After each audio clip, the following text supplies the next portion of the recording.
Student, light and sound के इस video में आज हम समझने वाले हैं what is light, luminous and non luminous object, transparent object, opaque object and transparent object. उसके बाद हम जानेंगे what is shadow and sound. इतना सब जानने के बाद में लास्ट में हम जानेंगे फोर्स के बारे में। तो चलिए शुरू करते हैं आज का हमारा ये video. Children, we need light to be able to see things. हमें लाइट की ज़रूरत चीज़ों को देखने के लिए पड़ती है। Without light our world would be a dark place. और लाइट के बिना हमारी दुनिया बहुत अंधेरी हो जाएगी। We have learn that object gives off light is called a source of light. हम पढ़ चुके हैं कि जिस ऑब्जेक्ट से लाइट आती है और उसको हम बोलते हैं सोर्स ऑफ लाइट, यानी प्रकाश का स्रोत। Sun is a natural source of light. और हमारे अर्थ में जो नेचुरल सोर्स है, प्राकृतिक स्रोत है लाइट का, वो है सन।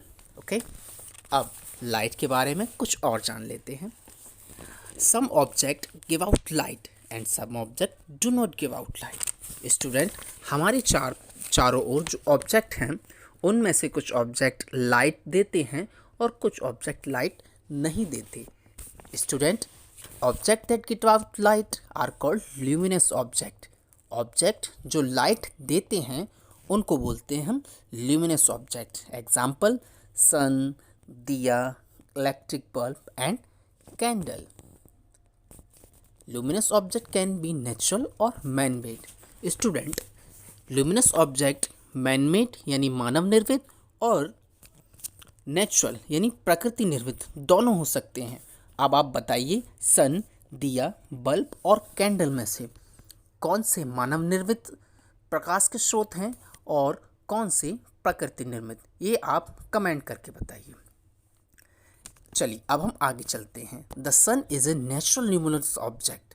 सन एक प्राकृतिक लाइट देने वाला, प्रकाश देने वाला ऑब्जेक्ट है। A light bulb, candle and torch light are all man made luminous object. बाकी ये सारे जो हैं मानव द्वारा निर्मित प्रकाश देने वाले ऑब्जेक्ट हैं। आगे चलते हैं अब हम। Object that do not give out light are called non luminous object. ऐसे ऑब्जेक्ट जिनसे लाइट नहीं निकलती या जो लाइट प्रोड्यूस नहीं करते हैं, सिंपली हम उनको बोलते हैं non luminous object. Example a toy, ball, cricket bat, pencil are non luminous object. Student, we see non-luminous object only when light falls on it। हम इन नॉन ल्यूमिनस ऑब्जेक्ट को तभी देख पाते हैं जब प्रकाश की किरणें इनके ऊपर पड़ती हैं। जैसे कि बुक के ऊपर लाइट पड़ती है तभी हमें बुक दिखाई देती है। अंधेरे कमरे में जब तक हम रोशनी नहीं करते तो उस कमरे में रखी हुई चीज़ें हमें खुद ब खुद दिखाई नहीं देती हैं।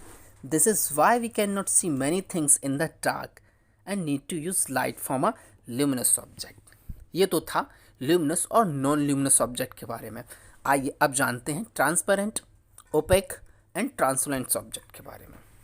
Student, non luminous object that allow light pass through them are called transparent object। बच्चों, ऐसे ऑब्जेक्ट जिनके आर पार लाइट ट्रेवल कर जाती है यानी लाइट पूरी उनके आर पार से निकल जाती है, उन ऑब्जेक्ट को बोलते हैं ट्रांसपेरेंट ऑब्जेक्ट। जैसे ग्लास, आपकी जो कार है, जो कार में जो ग्लास लगा है, शीशा लगा है, उस पर अगर हम टॉर्च मारें तो लाइट आर पार चली जाती है, simple.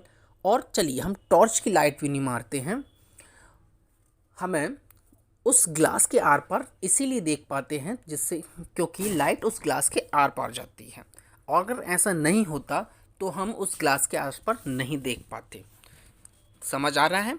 Glass and clear plastic are transparent object. Glass के अलावा जो प्लास्टिक होती है, क्लियर प्लास्टिक, उसको भी हम ट्रांसपेरेंट ऑब्जेक्ट बोलते हैं। और दूसरा ऑब्जेक्ट है वाटर। हम वाटर के आर पार भी क्लियरली देख लेते हैं। क्यों? क्योंकि लाइट की जो रेज होती हैं वाटर के आर पार चली जाती हैं। ठीक है, तो क्या सीखा हमने? Object that allow to light pass through them. दोबारा समझते हैं कि ऐसे ऑब्जेक्ट जो अपने आर पार लाइट को जाने दें, उन ऑब्जेक्ट को बोलते हैं ट्रांसपेरेंट ऑब्जेक्ट। अब आप कमेंट करके ये और बताइए कि ऐसे कौन से ऑब्जेक्ट हैं जो अपने अंदर से लाइट को नहीं जाने देते। ठीक है, चलिए अब आगे पढ़ते हैं कि non luminous object that do not allow light to pass through them. सुनिए ध्यान से कि non luminous object that do not allow light to pass through them are called opaque object. ऐसे ऑब्जेक्ट जो लाइट को अपने अंदर से पार ना जाने दें, वहीं रोक दें, रिफ्लेक्ट कर दें, उनको बोलते हैं नॉन ल्यूमिनस ऑब्जेक्ट। जैसे आपकी बुक, राइट, आप अपनी बुक को सामने रखिए, उसके पीछे फिंगर रखिए और अपनी किसी भी फ्रेंड से पूछिए कि बुक के पीछे कितनी फिंगर्स हैं, तो आपका स्टूडेंट नहीं बता पाएगा, क्योंकि उसको दिख ही नहीं रहा कि आपने बुक के पीछे कितनी फिंगर्स को हाइड कर रखा है। ठीक है, we can not see through opaque object.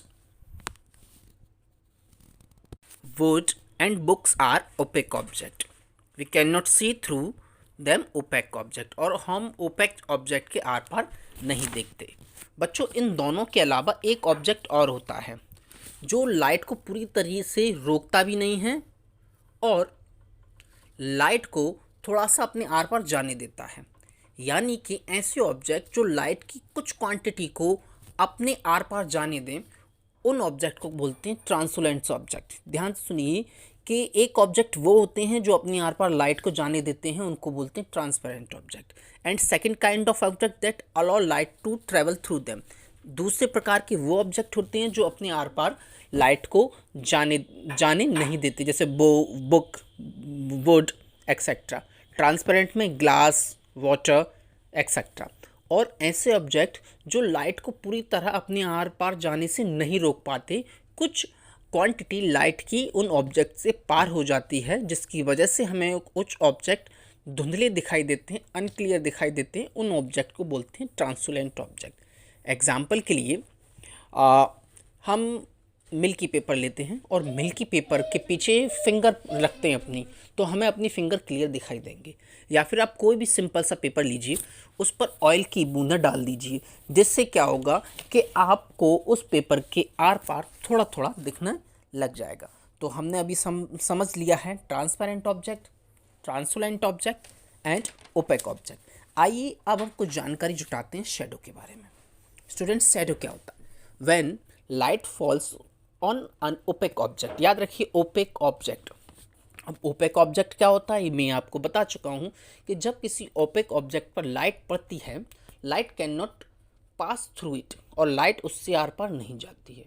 The dark area near an object where light can not reach is called shadow.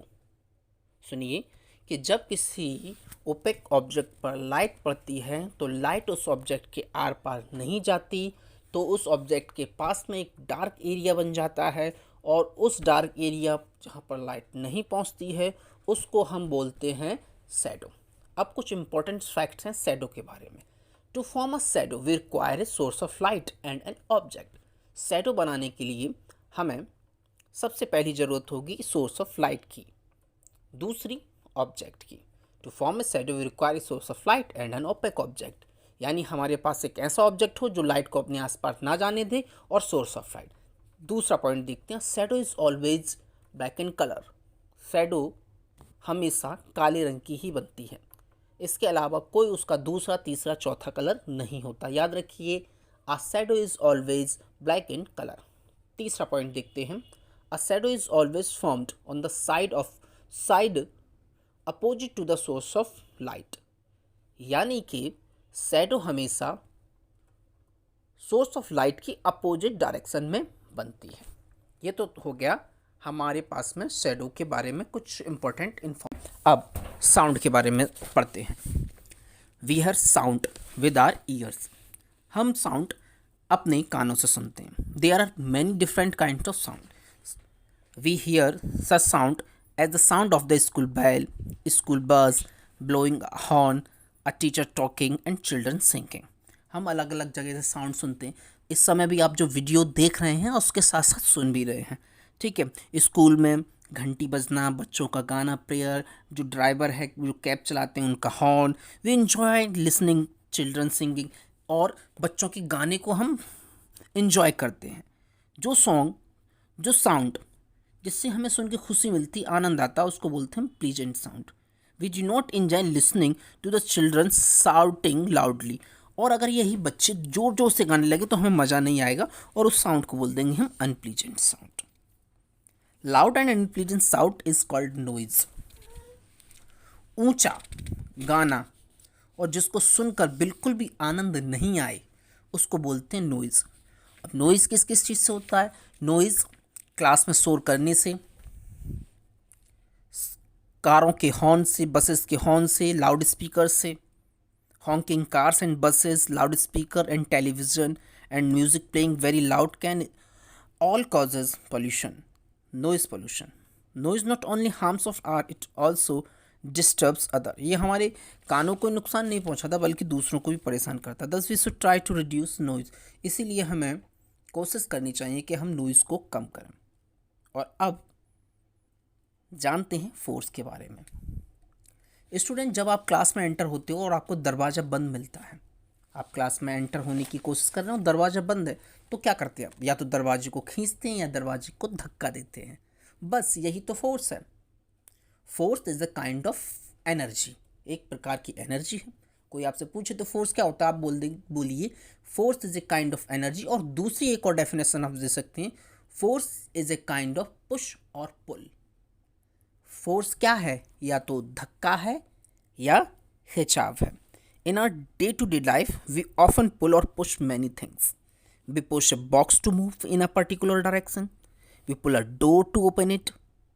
दस either a pull or push is required to move an object. इसीलिए हम कह सकते हैं कि जो वो force है वो किसी ऑब्जेक्ट को खींचने या धक्का देने के काम में आता है। We usually use force to lift, throw or move any object from its place. So we can say there is a force in every activity we do. However, not everything moves every time force is applied. Like if we apply on a wall, it does not move. कुल मिला के ये होता है कि जब object को हमें मूव कराना होता है तो हम फोर्स अप्लाई करते हैं, लेकिन अगर यही फोर्स हम वॉल के ऊपर लगाएं, चलिए मैं आपसे बोलता हूँ कि आप दीवार पे खड़े हो जाइए और धक्का दीजिए उसको आगे बढ़ाने के लिए, मूव करने के लिए, लेकिन क्या होगा? बहुत टाइम हो जाएगा, पसीना निकल जाएगा, लेकिन दीवार टच से मस नहीं होगी। It does not move. A cart pulled by a block, pulling water from the well and pushing a door to open it are some common example of force. You will learn in the topic in detail in the next classes. अब बारी आती है कुछ important facts की। आपको पता है there is no sound in space. अगर आप पृथ्वी के, अर्थ के ग्रेविटेशन फोर्स से बाहर चले जाते हैं, यानी स्पेस में जाते हैं, तो आप एक दूसरे से बात नहीं कर पाओगे। वहाँ पर साउंड को ट्रैवल करने के लिए कोई मीडियम नहीं है। Dolphins can hear under water sound from 24 kilometre away. Dolphin जो होती हैं वो पानी के अंदर 24 किलोमीटर दूर से आने वाले साउंड को भी सुन लेती हैं। अगला, most cows produce more milk when they listen to music. अगर गांव के पास में अच्छा सा म्यूजिक बजाया जाए तो वे ज़्यादा दूध देंगी। थोड़ा सा अमेजिंग फैक्ट है लेकिन मज़ेदार है। Dogs ear are more sensitive than human ears. और जो डॉग्स के कान होते हैं ना, वो बहुत ज़्यादा सेंसिटिव होते हैं हमारे कानों की अपेक्षा। This allow to them hear sound that human can not hear. Dogs उन साउंड्स को भी सुन लेते हैं जो हमारे कानों को नहीं सुनते। और इसी के साथ हमारा चैप्टर ख़त्म होता है। मिलते हैं अगले वीडियो में, तब तक के लिए टाटा बाय बाय।